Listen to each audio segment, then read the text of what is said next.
Stalna arbitraža obstoja že 50 let, od tega 20 let deluje kot mednarodna arbitraža.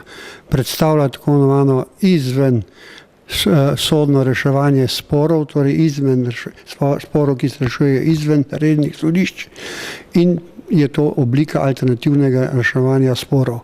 Nudi vsem tistim, ki želijo te spore reševati pred njo, hitro in učinkovito ter zelo strokovno reševanje sporov, kjer pridejo stranke v zelo kratkem času, naš ideal je to okoli pol leta, do končne odločitve. Gospodarstvo ne more čakati na odločitve, ki bi trajale več let, zato je arbitraža v svetu vedno bolj v razcvetu, zlasti pa je prisotna v mednarodnih odnosih.